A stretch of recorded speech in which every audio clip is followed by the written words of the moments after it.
Today, we're going to talk about how to streamline your public adjusting workflow process. Big mouthful, right? So, if you use ClaimWizard, you may be aware of workflows and action items, which is where a lot of this comes from. But please know that if you do not use ClaimWizard, I am going to teach you how to do this anyway. I say it every single week, guys. Rising tide raises all ships. I want all public adjusting companies, regardless if they're clients of ours or not, to build a better business.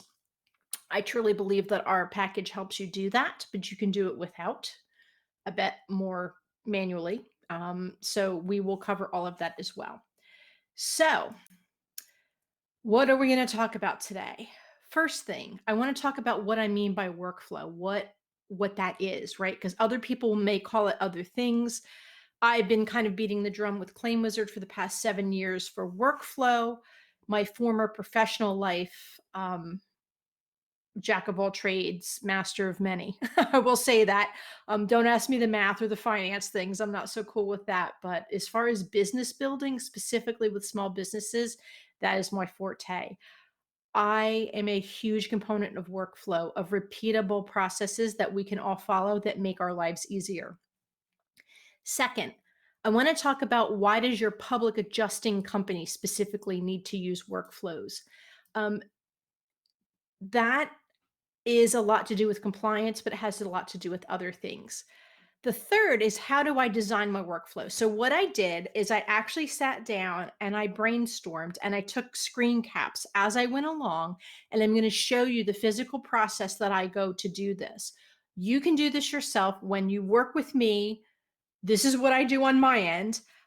If you work with me, I've gone over and incorporated Basecamp because it is a lot easier to kind of manage communication in one place for that. And then the last thing we're going to talk about is how you can automate your claim workflow. So ClaimWizard or non-ClaimWizard clients, we're going to talk about both of it. Okay. This is huge for me, right? So there's this quote by Arthur Ashe, tennis player. Start where you are, use what you have, do what you can. I actually started thinking this, not, I must have heard the quote someplace else in my lifetime, but it applied for me personally when my kids were homeschooling. My college kid, she's fine enough, but the seventh grader or sixth grader, he's seventh now, was a different story, right? So it's always overwhelming when you look at a blank piece of paper and you have to write a 14-page essay. Not that the sixth grader was writing that much. It's overwhelming. Start where you are, brain dump, do revisions, write it down by hand, use post-it notes, but take what you already do in your business. That's what use what you have and do what you can. We're basically, when we walk through workflow, we're going to do, I look at this in two different ways, right? So let's see. I look at this in two different ways. Sometimes I switch to video because I feel like, I don't know, I miss people. I only see my own immediate family lately for the past like 100 months, it feels like. Um, is when a lot of times I talk to people about, okay, let's define your business process, your workflow. How do you adjust a claim? How do you want to run a claim? Some of it has to do with how you want to run your business, but that's kind of like at a higher level in the pyramid than running claims. Running claims is the baseline, it is the foundation of what you're doing as a public adjuster. I don't want you to write down how you think a claim should be run or how you want to run claims. I want you to document what you're doing now, because then we're going to look at it. Then we're going to see where there's issues. You're going to track it over time. And then we're going to see where there's areas to be improvement, see where there's areas of redundancy, see where there's bottlenecks of something sitting on your desk for a week while the rest of your team are tapping their feet, that sort of thing. So that's why I say start where you are, use what you have, do what you can. Totally cool. I love it. Okay. Me, in case you don't know, in case I haven't, if anybody's new on these webinars, definitely say so over in the chat. I would love to know it. This is me pre-COVID information. I have been working with public adjusters since 1996. Oh, James is new here. Thank you. Um, I've been working with PAs since 96. Mark is new, Fernando is new. I like it. I have been working full time with public adjusters because y'all were my moonlighting while I was working regular corporate jobs for 7 years. That's about how old ClaimWizard is officially, right? Oh, Blaine's new, Michael's new. Oh, I love all these new people, Stephanie. This is exciting for me. I love an audience. I do. I am a pro speaker when the world isn't ending. I am a co-founder of ClaimWizard. I am a certified business coach. I went and got my certification rather than just kind of helping people willy-nilly, although I've been doing that for 20 years. I have published books. I am a professional speaker. I obviously own a small business. I am a resource for y'all. That's what my job is here. Maureen, first webinar. Maureen and I were on a cruise together. It was very much fun. I was supposed to be on a cruise this week for my 20th wedding anniversary, but it got canceled. I was supposed to leave this past Saturday. So I'm a little sad about that. Maybe I'll have to dig up a picture from when we were on our ClaimWizard cruise and put it in here. If you need help with ClaimWizard as an application, this is not the place. I love y'all, but this ain't the place. academy.claimwizard.com or help.claimwizard.com. The first one is our training academy. The second is our ticketing system. We would love to help you there. Okay, enough of that chit chat. I'm trying to get through it quicker, folks, right? So what is a workflow? Wikipedia gives a really long, boring explanation of repeatable pattern of activity, systematic organization of resources, processes that transform materials, provide services, or process information. So workflow is Henry Ford's Model T factory, right? That is a workflow. A workflow is McDonald's. How do you make a burger? I've never seen there. I've been doing a lot of research into actual franchising more so than I have in the past. Just like I said, that's kind of come up with some public adjusting companies. Um, I have experience on the marketing side and business growth, but not the actual like legal registration of that. So I've been getting into that. And McDonald's is one of the golden standards of workflow. They're you could not even speak the same language. They will put a book in front of you that have pictures and like clocks and timing, like 15 minutes or something. So people could read that book, that workflow, and understand how to make a burger at McDonald's. That's workflow. That's what I feel that we need as public adjusters. We meaning you guys. I am obviously not a PA. Y'all know that. Lynette's version of what a workflow is it's your to-do list, it's your pick list, it's your punch list. It keeps your company accountable, right, to every piece of the process that needs to be done because there's a lot of legalities.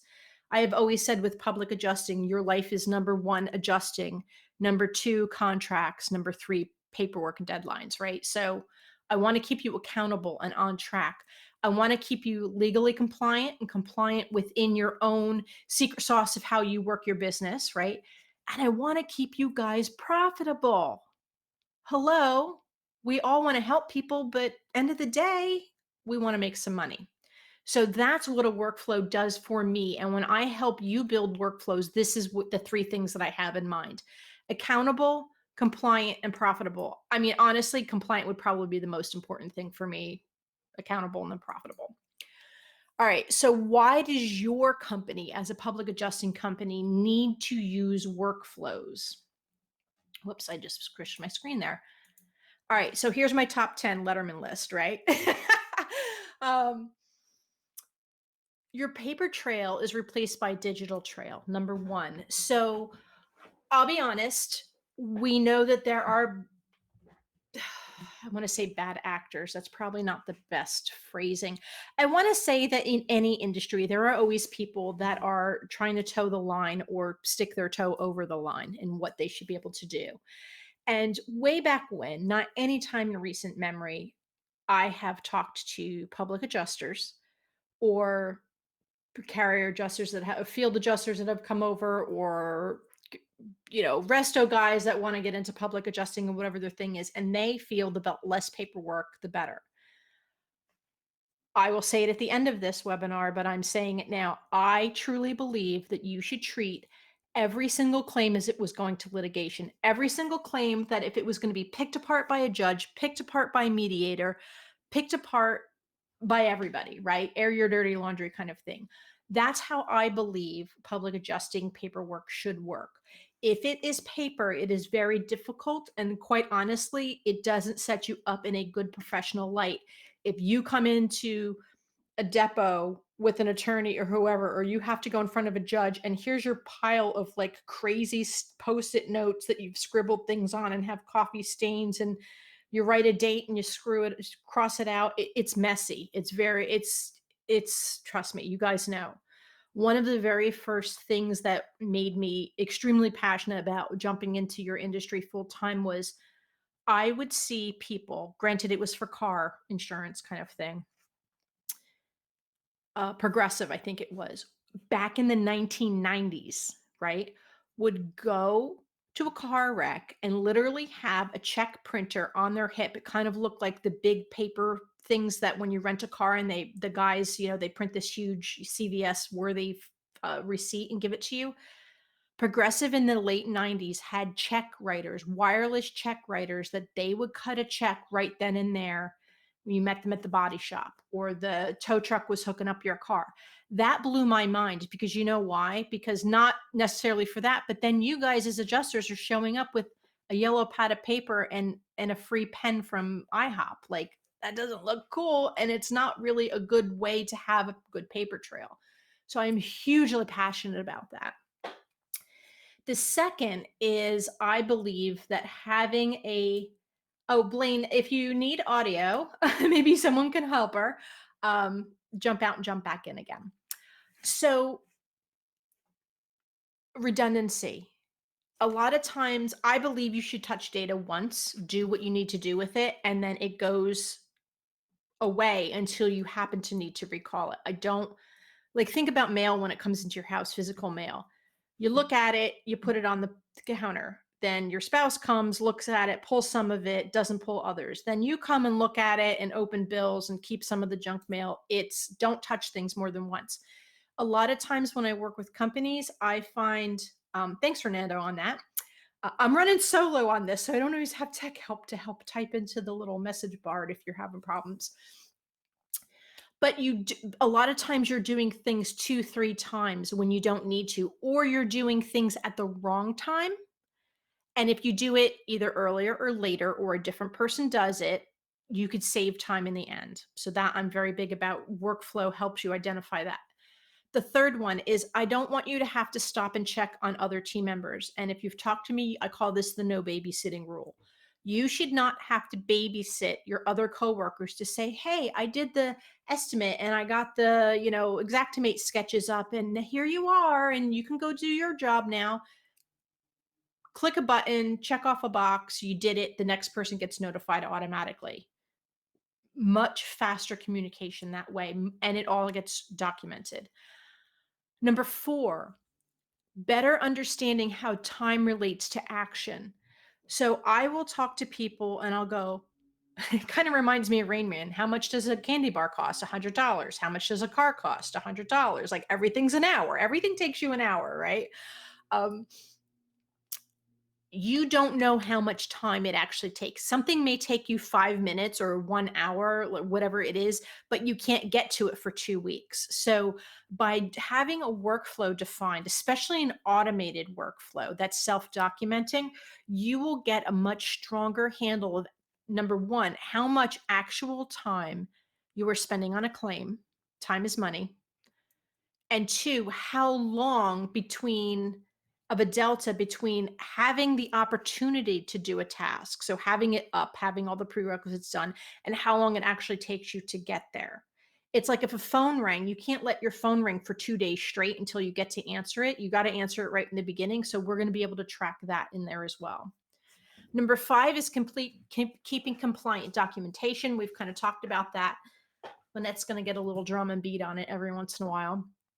6, and I should say these steps matter. If you are a solo public adjuster, like adjusting claims, selling them, cashing checks, scrubbing the toilet, everything in between, all the way to, my clients that are what I would consider multinational, Canada, US, or US Puerto Rico, even Puerto Rico's us, but you know what I mean. It doesn't matter how big you are, these all matter to you. Number six, automation focuses on activity. So I don't want you to have to worry about what to do. I just want you to be able to do it. Like, I want a lot of the decision making to be already done. And that's what a workflow does. A workflow makes the decisions for you, or you make the decisions for the workflow originally. And then it happens over and over and over again without any thought about what needs to go because you've already kind of proven this. And we're going to show that in a bit. Number seven, it definitely accentuates the positives. So everything for us in workflows is about something getting done and successfully getting done and then moving forward, moving forward. So the opposite of this would be accentuating the negatives, right? And that's when you come into the office on Monday morning and you go, what deadlines did I miss? What calls did I miss? What emails did I miss? What paperwork do I have to do? That's reactive. Accentuating the positive is a proactive kind of approach to things, and that's really what we like to take. Number eight, a workflow never forgets. It will bug the heck out of you. It will, you said this is what needs to be done in 2 weeks. It needs to be done. It's going to get in front of you. It's going to beep at you. It's going to email you. It's going to escalate the problem.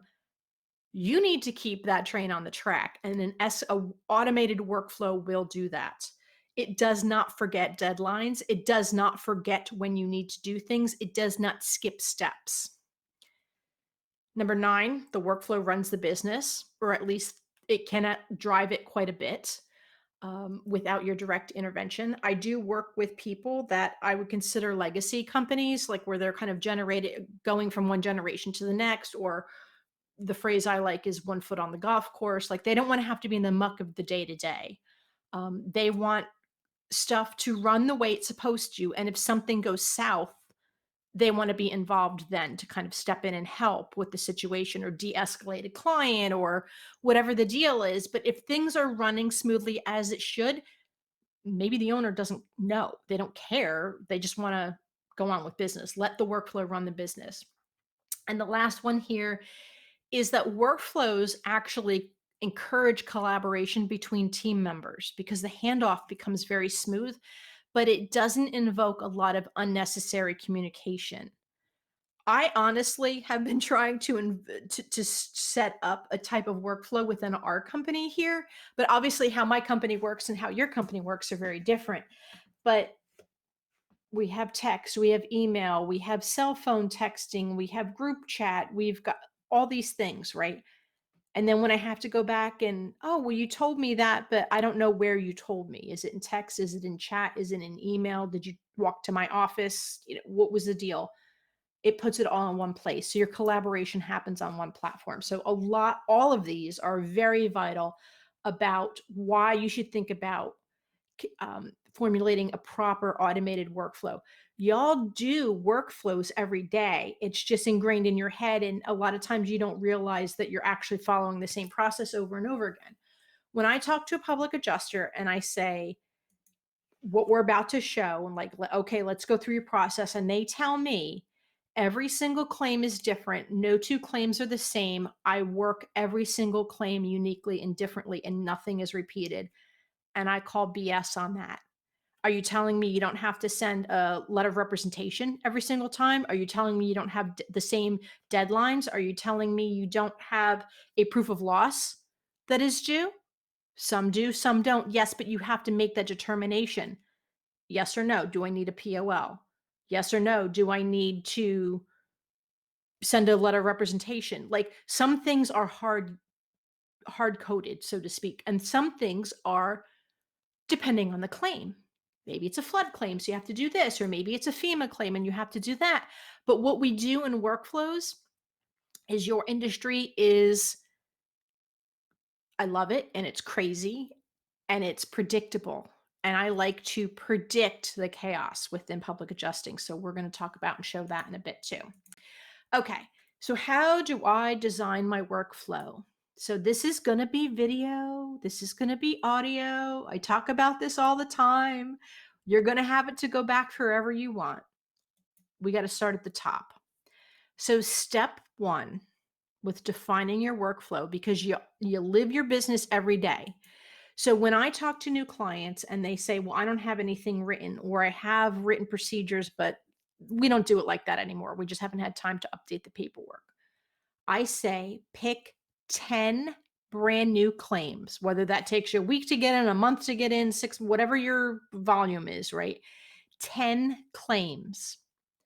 And then the paperwork that comes after, you're going to take that and you're going to follow those 10 claims around from origination to settlement to when that final check is done and you can close it all out in your system. And you're going to write down every single thing that happens with that claim. And if there's multiple people in your company that touch the claim, put their initials next to it. So you're basically going to have one sheet. Even if you're doing spreadsheets and stuff like that, take a physical piece of paper, claim number, client, all that, jot it up really quickly at the top. And then write down what happens and in the order that it happens and the date. So if you get a signed contract in, but then you don't send the LOR for 2 weeks, like, I wanna see those dates on that sheet of paper. So this is how you actually go in and capture it, and I know it's, like, really low fidelity type of way of doing it. If you wanna up your game with the spreadsheet, go right ahead. I find paper to be a little easier. I literally took my iPad and I wrote this, right? So I wrote, okay, a signed contract comes in. What happens next? Real high level stuff. Brain dump it. If you can sit down and do this yourself, go ahead and do it. But I still suggest taking those 10 claims and following them all the way through to see, was this one is an exception? You got in and it was undercovered, or you got in and you needed a supplemental on it. Like, they're going to be different, but 10 is usually a good cross section of the type of work that you're bringing in. And you can see here on this, my handwriting, I went to Catholic school. It should be better than this. My apologies, guys. I always have to joke. It's cryptic. My kids can't read cursive nowadays, which is pretty epic. Um, Signed contract comes in, right? What do I do next? I send a letter of rep to the carrier. What do I do next? I get an estimate. That get estimate is really a big, broad, sweeping assumption of everything that goes on. We know when you're getting an estimate, you're going out, you're taking pictures, you're doing inventory, you're all these crazy things go, right? What happens next? You create a POL, demand letter, whatever your process is, and you can see it goes down this way. So that's what you're going to do originally. Your step 2 is you're going to expand on the details, right? So when a signed contract comes in, what does that mean? You check the contract to make sure that it's compliant, to make sure that every single person on policy is signed on the contract. What does that mean? That means I have to turn around. If I didn't immediately do so, I have to get a copy of that contract to the client. Chances are 99.5% of you leave a copy when your client signs it. So that's cool. Maybe you want to send a welcome packet. And if you're interested in that, there is a webinar that I did that goes over that in detail because I'm a huge, huge, huge component of a welcome packet. I want to front load claims with as much paperwork as can be done in the beginning so that at the end, when the checks start coming in, I can process checks faster, get fees paid sooner. I don't want to wait till a lot of this stuff at the end. I also believe that you should be as transparent as you can with clients so that they know, hey, I may need a mortgage pre-authorization paper, or hey, when we get checks in from the carrier, we're going to do a check exchange and this is how it's going to work. They need to know this stuff up front, in my opinion. So all that stuff happens when a contract comes in. So there's a lot of sub steps with this. You can see the same with the letter of rep, right? I need to generate it. I need to send it up. Uh, Send it out in whatever format they want. Follow up to get, I screwed up the initials, a desk examiner shows to be DE and FA and a field adjuster, get their contact information. So 3 days after you send the LOR, somebody calls the carrier and says, give me the names of this guy and that guy, and you document it. Maybe if you haven't done it at the same time, you need to request a certified declaration and policy. I see a lot of people go against numbers from the app download of the policy. And then when you get the actual thing, the numbers are different because the client just doesn't know.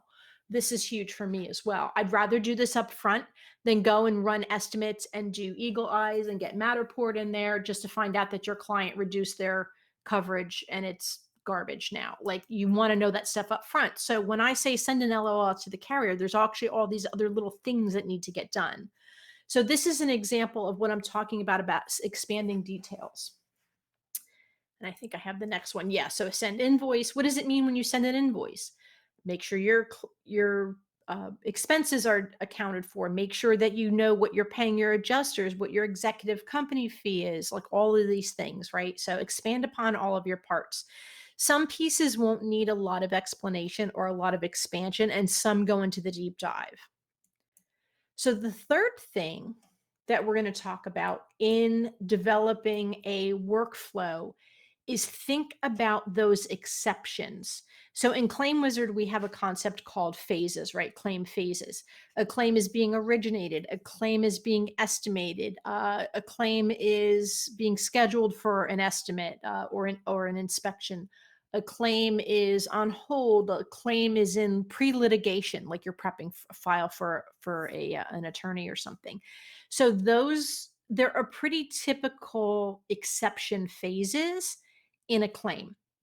So let's say to me, there's three distinct parts to a claim. The beginning, which is all the paperwork up until you get to actual estimating and adjusting. That's the middle. And at the end, once it's either settled or thrown out to an attorney, you're going to collect monies, right? So there's those three parts. But what happens if it comes back undisputed once you kind of do your numbers? Because from what I see, decent adjusters kind of get that in the middle. So by the time you're making that demand, the carrier adjusters are kind of on board. It's going to come back undisputed, or it's going to come back partial, right? They will cover dwelling, but contents they're fighting you on, which is pretty typical, right? Um, or they're going to deny it straight out. Hello, COVID, business interruption. Chip Merlin did a great webinar. He does Tuesdays at 2 webinars on Facebook. So go follow Merlin Law Group or whatever they are on Facebook about riot coverage, right? It was really enlightening and very interesting. So the carriers are just flat out saying no to riot coverage, even though it's explicitly included on policies. So like you're going to get, maybe you just get, they're just putting boilerplate denials out there, right? Maybe back and forth and you're getting to the point with the carrier that they're not really doing what they're supposed to be doing, and that file has to get prepped for lit. So maybe an exception phase is you're going to kind of start prepping a file to give to an attorney. So if you need to throw that switch, it can be done almost instantly.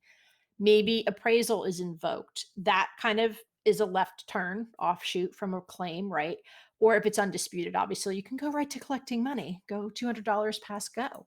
So there's pretty predictable paths out of a claim, right? Disputed or undisputed, appraisal, denial, partial coverage, things like that. So you can kind of write down your process for doing everything. If you never ever have to deal with appraisals, if you don't invoke them or the carrier never invokes them where you are, skip next. It doesn't matter. Some areas of the country, appraisals are just as popular as the sun coming up every day. In some areas, it doesn't matter. Just depends what works for you. That's why it's not one size fits all for workflow. So what do you do once you have this kind of handwritten chicken scratchy type thing, right? So what I want you to do, and you'll have screenshots of this when I follow up, you'll have the slide decks and all that, is I want you to fill out workflow cards for each steps. Some people I work with like to put everything on little post-it notes and kind of cluster them up on a wall and have little strings going places. It looks like, a crime scene map out kind of thing. It's kind of cool. Some people just do it on a spreadsheet. However, whatever works for you, whatever your method of brainstorming is. But these are the things that I want you to think about. Every single one of those tasks has to have these questions answered. What is a task? So that was easy. Generate and send LOR to carrier. We'll go with that. That's the task. Who's responsible for this task? Is the adjuster doing it? Is your office staff doing it? Do you have a processor that's like, who is doing it? because we need to know who to put this in front of, right? If the adjuster thinks that the girl in the office is doing it and the girl in the office has no confusion, right? So then you have to think about what part of the claim life cycle does this belong in? And because you're kind of starting top down, it's pretty obvious. If you're talking about sending invoices to client, well, obviously that's billing. So that kind of gets clustered over in that area versus intake or inspection or adjusting or whatever those, different areas of the life cycle could be. Then I want you to think about what is this task dependent on? If you've talked to me about workflow, you know that I have what I call a request receive loop. Probably should have put it in here. So a request receive loop is if I ask for something, you give it back to me, right? If I ask you for money in the form of an invoice, I am expecting money back. I can't ask you for money in a form of an invoice and then forget about it and go la la land off to the next thing. I need my money, right? Kind of thing. You need your money. If you ask, some things may not necessarily always need to receive. If you send a letter of rep to a carrier, maybe they have to acknowledge you, maybe they don't. When you call them 3 days later and get the field adjuster and desk examiner, and they say, "Oh, I didn't get the thing," well, obviously they haven't seen it. Call them back in a day. But somehow you're going to get confirmation that they've received your LOR. So there's always a request receive loop. I never want you to ask for anything without documenting that you have received it. I don't want you to send someone out to do an estimate or to take pictures or to run an inventory and never have the complimentary task that, hey, I got the inventory, I got the report back from them. I've seen tons of people, they send their adjusters out, or they send estimators out. It's 3, 4, 5 weeks. Where's the estimate on this property? Oh, I did it. Well, where is it? Sitting on my hard drive. Well, that's great. It's not really done until you check it in and give it to the next person, kind of thing. So that's a dependency that you need to think about. Some things have dependencies, some things don't. Some things can be done in tandem with the same with together, and some things don't. You can send out client welcome letters, letters of rep, requests for certified documentation. All those can go out simultaneously. You don't have to wait for one to do the other. So think about that as well. The next is, how long should this task take to complete? Now, I'm not saying an estimate takes 15 minutes or 2 days of solid work. I'm saying, if I give this task to you today, can I reasonably expect it in a day? Can I reasonably expect it in a week? Again, I pick on estimators. I love y'all. But if, again, you give someone, go out and take photos. Now, I know people aren't always there, can't let you into the property. There's always exceptions. It seems to be life.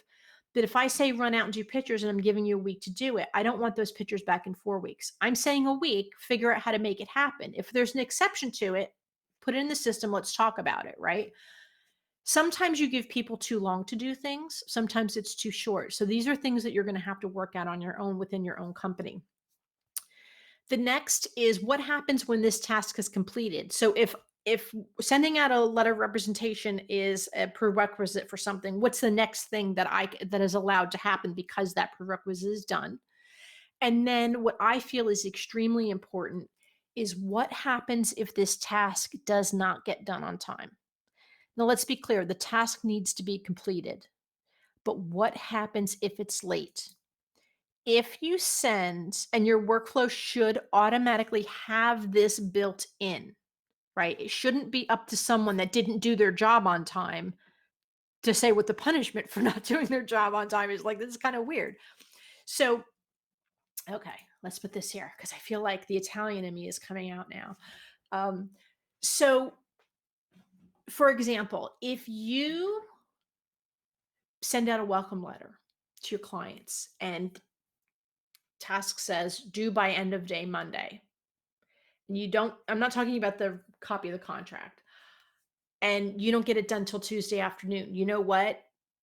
No attorney's coming down on you. The claim is not going to become invalid. Like, none of that's going to happen. It's just your client got it 12 hours later. Not a huge deal. If you miss a proof of loss deadline, if you miss a request to respond to a court, if you miss, if if they send you a letter, or you send a letter to the carrier, and you say, a 90-day letter and say a 14-day letter. So those are pretty common in Florida specifically. So 90 days from date that the claim was opened, or that I always forget what the starting date is for that 90-day. But if 90 days later you're not getting where you send them a letter, 14 days later you send them, hey, you didn't respond to the 90-day letter. Like, now those are legal deadlines that we're kind of coming out to. So missing legal deadlines is a huge deal. For you, I want you to skim down your legal deadlines, right? So if you have 90 days to do something as your public adjusting company, I want you to make it 85 days, right? Because if you don't do it and you were sick, or you were out driving around having an extra day off or whatever, and that 85 days comes up, and you can't literally do it right then and there, I don't want that claim to become in jeopardy, and I don't want you to have a legal liability, right? So now technically you have 5 days to kind of hamper down and get down on it. When you're talking about legal liabilities and deadlines for carriers, mark them at the day. So if a carrier has 90 days to do something, your workflow should say, hey, today is day 90. Did I get that answer or response or check or whatever from the carrier? And if it's day 91, it's going to show up overdue. But what I like about workflows when they're automated is on day 91, or like midnight when it ticks over, it can automatically document for you, carrier did not respond to request for blah, blah, blah in a timely manner, goes in your back pocket. You don't have to sit down and figure out and count. I've seen people with the big Staples desk calendars counting out how many days, okay, that was a legal holiday, we had to skip that, to try to figure out when exactly they were supposed to have something done. Let the workflow do it for you. Let the system take care of it for you. Absolutely crucial. Okay. So those are all of the things that every single step you need to think about. I didn't run an estimate, but I think most people that use action item workflows in ClaimWizard probably have about an average of between 20 and 23 items, right? So you have to think about all of these questions and answers for 23 different items, or whatever it's going to be. So what that might look like is a spreadsheet, right? Super easy. What's the task? Who's responsible for it? What part of the claim does it work in, right? This all looks like those little cards we just talked about. How many days is it due? What happens when it's completed? What happens if it's overdue? And just general notes on the thing, right? So that's pretty standard. This is the process that I go through. And then again, it turns from a blank spreadsheet into this. So a signed contract comes in. The responsible party is the adjuster. He or she is the one responsible for getting that done. The phase is originated because it's still in that beginning spin up of a claim. When is it, when is it eligible to be done? When the claim is done, or first invoked. It's due in 0 days because this is kind of the beginning of it. And then tell me what I need when it's completed. I need to check for the paperwork to make sure that the contract is valid. I need to send a welcome packet. All of these other things kick off. So if you're looking at signed contract comes in, what do I do next? 1, 2, and 3, boom. And then all these things execute, and they're all below. So you're going to have your office staff check for the needed paperwork. The office staff is going to send a welcome packet, and maybe the adjuster or claims processor, if you have specialized roles, is responsible for generating the letter of rep and sending it, and etc. So you can kind of have all these offshoots going, and then each of them independently has their own deadline involved. So if you do that for all of those steps, that's your workflow. Some of them have overdue actions. I don't believe that every single item needs a, red siren light, the end of the world, it's overdue. In ClaimWizard, there's a couple things you can do. You can send a reminder, an email, you can reassign it to someone. So I sometimes I tell people on the phone, when I had a client years ago, well, I still have the client, but I met with them years ago, that they had office staff in 2 different physical locations, and they were pointing fingers at the other group to say, oh, well, they didn't send me the stuff. Well, I didn't know I was supposed to do it. So what happened was is they had till Thursday to do something Friday and they didn't do it. Friday morning they came in, it was off their plate. The girls are like, "This is excellent," because we gave it to their boss. Well, by the second Friday that the girls didn't do anything and they just thought magic was happening in ClaimWizard and they just didn't have to do these anymore. It was because their boss had to do them because they didn't do their job. So it's an accountability, right? If this claim becomes at jeopardy because someone is dropping the ball, you need to know that because it's you as an owner or an adjuster on the line for that. So certain things that have legal requirements, I believe, should have overdue actions. And the first line may be emailing a manager or emailing the executive, the owners in the system. For here, generating a letter of rep and sending it to the carrier, you have to do that. You can't represent, to my knowledge of 23 work years working with you guys, you can't start working with a client and not tell the carrier that you're working with the client. Like, you have to send that LOR out. If you don't, you're going to get in a lot of trouble, whatever that may be. Again, you don't send a welcome packet to the client. I don't think the boss needs to be alerted every single time. Just check in, it's read, do it, go on with your day. So those are the kind of things that I believe should be, a little bit more important, a little bit escalated, a little bit more. So this last screen is eventually it was going to look like this, right? So this is a PDF, a sample action item workflow that I send out to pretty much anyone that asks for it. It will be included in the notes for this. But if this is what I do, so I work with you on the phone and we all of those things, and all I do really at this point is transcribe it out into this. But you'll see in the next slide, you have to do this. Like, you're the only one that understands your company. We can, the technicalities of putting into ClaimWizard are one thing, but understanding how things are linked together, that's a no-brainer. But you're the one that knows how your business works. In all of these decades of working with public adjusting companies, even PAs that formerly worked at another company and now are like off on their own, so you would assume they would take a lot of their process with them. Thousands of companies, not one of them does business exactly the same way. So y'all got secret sauce going on there, which is really cool. You may actually do business different ways depending on the state that you're adjusting in, depending on the laws that you have to abide by. So there's a lot that goes with that. So again, difficult roads lead to a beautiful destination. So you have to do this. You have to be the one to sit and say, this is how my business works. When you get this down and you have it documented, you can then very easily look at this and go, especially if you follow the 10 claims, right?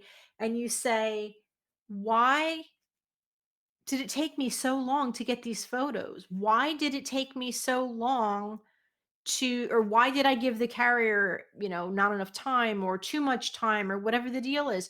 You're going to be able to look at that on black and white and paper. And initially you can probably see um, areas that have too much space, too much time, areas that are bottlenecks, or you can see when there's a long lag between dates on a very simple task like generating a piece of paperwork. It could be because the person that is responsible for it just has too much on their plate right now. So you're going to be able to tell a lot by looking at that. Once you get your existing process down, then and only then can you start tweaking it. If you don't know what you have to start with, you're not going to know where you're changing. So I just thought of this really, and I have to do it. So we're going to do it. Lynette's going to find a piece of paper. All right, here's a piece of paper. So hopefully you can see me on this, right? So if you're here, right, you're at point A and you want to get to point B. Sorry, I'm having trouble hearing you. Oh, Siri doesn't want to talk to me now. If you're at point A in your business process, right, for claims, and you want to move to point B, where are we going to go? Right? So you can go this way, you can go this way, you can go this way. You can go in any direction. But if you don't know where A is and you don't know where B is, maybe B is here, but you don't know where B is. Where's B? B's down there. You tried all these different ways. You were doing something. You felt like you were being productive. You feel like you were making changes and improvements to your workflow, But in reality, you didn't know where you were and you didn't know exactly where you wanted to wind up. So you have to know point A and you have to know point B before you should start making movement, because not all progress is in the right direction. So anyway, there's that. Okay. I haven't even had one sip of my rum and coke yet. So that's why I say you can do it. So how do you automate this? So we're going to look at two different ways, ClaimWizard and non-ClaimWizard, right? Because I want to help everybody. So non-ClaimWizard clients, if you take the documentation that I sent you, the spreadsheets, if you make your own, this is what I recommend. Do it in a spreadsheet, make a master spreadsheet. Every single time you get a claim, they get a copy of the spreadsheet. So if you have 100 claims, you have 100 spreadsheets. And you're going to have all of these action items all the way down with dates and all of this thing, right? So it can look very much like what's on the screen, very much like what I send you, right? The action item, is it critical, which is something we have in ClaimWizard. I didn't talk about it in the steps before. The phase, how long it's due, all of those things, right? When is it? What are the prerequisites? What happens when it's completed? What happens when it's overdue? Fill out, dump your brain and put it in a spreadsheet. Every new client gets a new spreadsheet and it goes. Maybe you do it on a Trello board. Maybe you do it on Monday.com. Like I've seen all kinds of what we call duct tape and hand grenades way of doing things. Then you take your deadlines and you put them in your calendar. So if the thing is if you do the task before the deadline, every task before it should switch and come closer. So if, for example, on this screen that I have here, if you have something that is due on June 23rd, if you do it on June 23rd, that's awesome because the next thing is due on June 25th. But what happens if June 23rd is now June 19th? Now you have to go and drag the other one 3 days past that. What happens if June 23rd slips and it's late? Now you can't have the cart before the horse. You can't say inspection is due before you've even scheduled it. You have to manually move all these things around. You can always have your spreadsheet kind of change the dates for you, but most people want to live in a calendar, right? Now, when you do that, it's very easy, but when you have multiples and multiples and multiples, can become very crazy. One of the things I will say is people that do this on spreadsheets or Trello or anything like that, it works up until you reach whatever threshold you have. I talked to someone earlier today, 8 claims was it. Once he started going to 9 and 10, he's a brand new adjuster over from the carrier side. Yay, coming to the light side, we have cookies.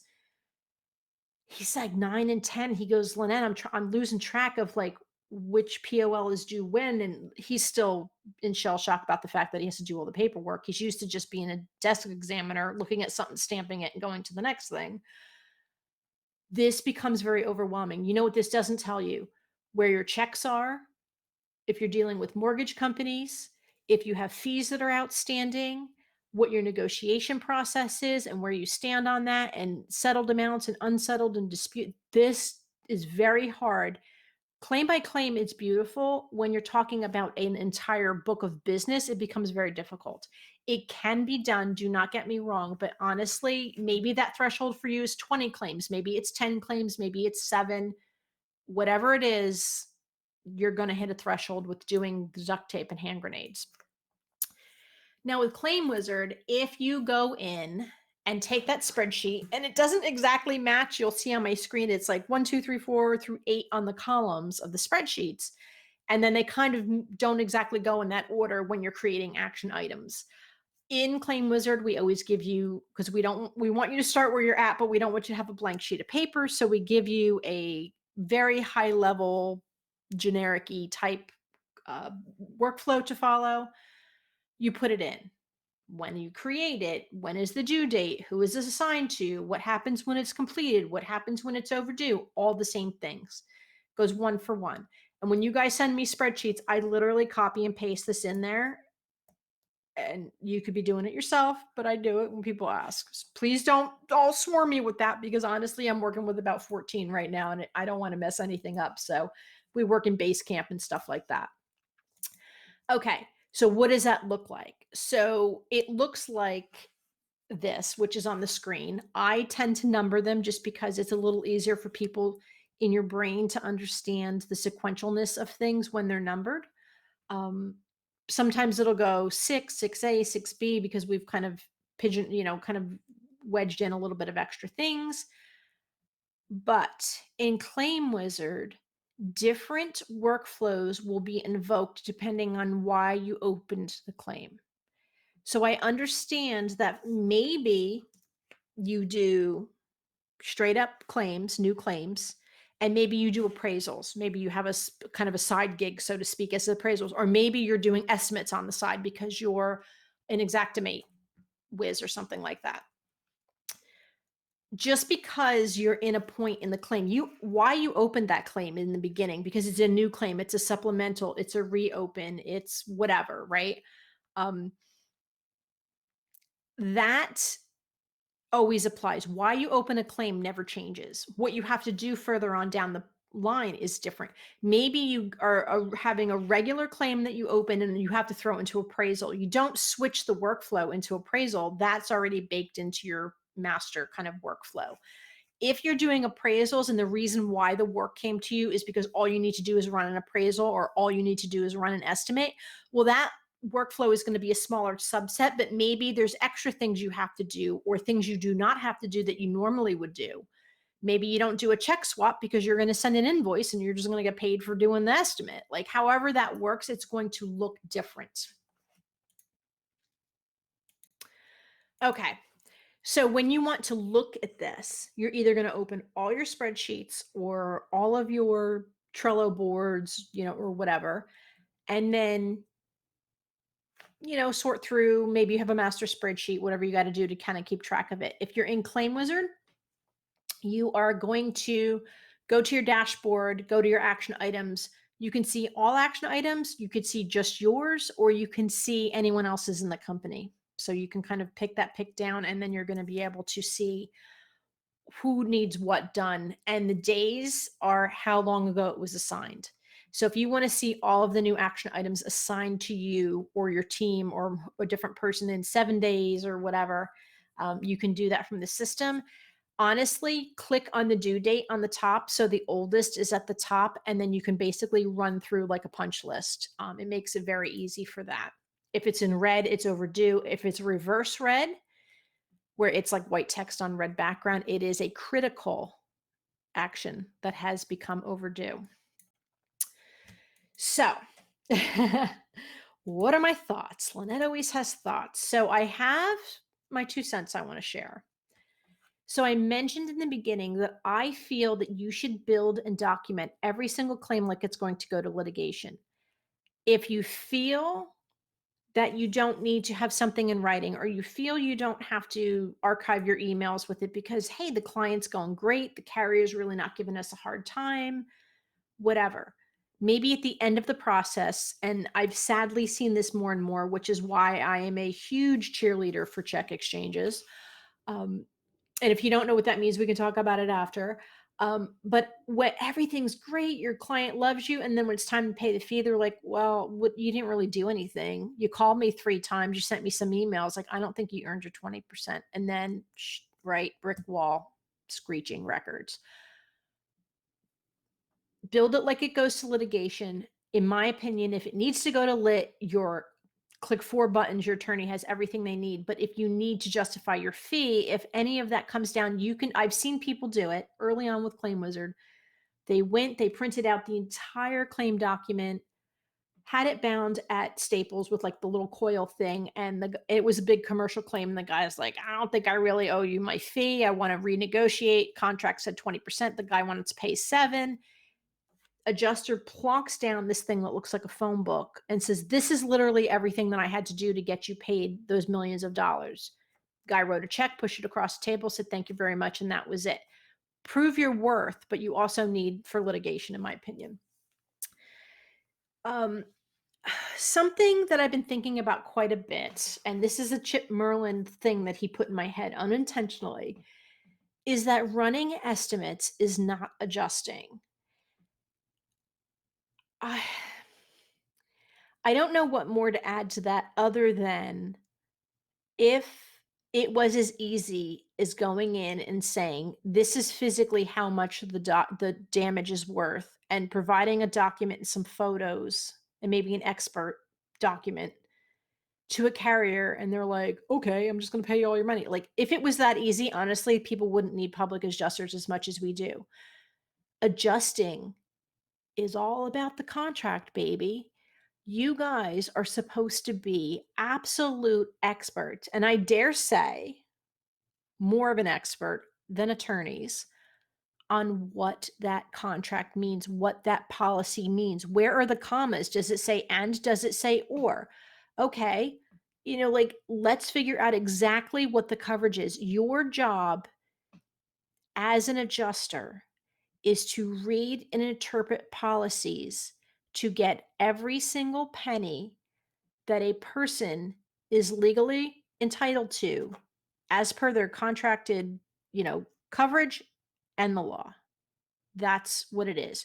If it were as simple as an estimate, every roofer would be taking their invoice and putting it in and calling it a day and getting money. And that's not it. I truly believe that if you have a bulletproof, watertight workflow that takes into an account you going in the beginning of the process and saying, "This is the contract, and I have read it." I have been to public adjusting conferences, NAPIA, FAPIA, TAPIA, all of them, right? We all go. And I have heard people admit out loud that when they sign a client, they do not read the insurance policy. I wanted to die. That is your job, right? It's not just, "Hey, this is how much the damage is worth. You're going to pay it." Maybe they're underinsured, like drastically underinsured, and you just spun your wheels and your time for nothing. Estimates are not adjusting. Workflows can help you with all of the mundane stuff that you need to get done because, in my rock solid opinion, adjusters should be signing new claims, adjusting and closing business, like closing those claims. Those are your jobs, right? Get new business, adjust and settle more business. Period. End of discussion. All this other stuff is overhead you have to do because it's the legality of it. Workflows will help you with that. I also believe that a workflow helps you preserve your secret sauce every single time you do your work. If part of your claim to fame is like doing so much work and adjusting that by the time the carrier is done with you, you never have to go to lit, you never have to go to appraisal, you never have to work with a mediator or fight and wind up in front of an umpire. If that is your claim to fame, then you need a process to be able to put that into place and to make sure that you are accountable to yourself. Working hard and working smart are two different things. This again, I tell my children. I love you all. I'm going to tell you that too. Working smart is dumping your brain once and having your workflow drag you through your beautifully articulated, watertight process time and time and time again. Having it documented for you. Don't waste your time. Like, obviously, you have to write down conversations you've had, emails, things like that. But I don't want you doing double and triple the work. Touch something once, deal with it once, let your workflow deal with the rest of it. Okay. Questions. If there's questions, I would love to hear them. Just so y'all know, and one of the webinars coming up soon will cover it. Um, I have become certified business advisor. I choose to work with small businesses. I choose to only work with adjusters and first party claims industry. I currently do have a few clients already in the public adjusting arena. But if you are interested in taking a deep dive about your process and possible places to kind of get out of the hiccups with your business, you can reach out to me, claimwizard.com/FTN, and we can definitely talk about that.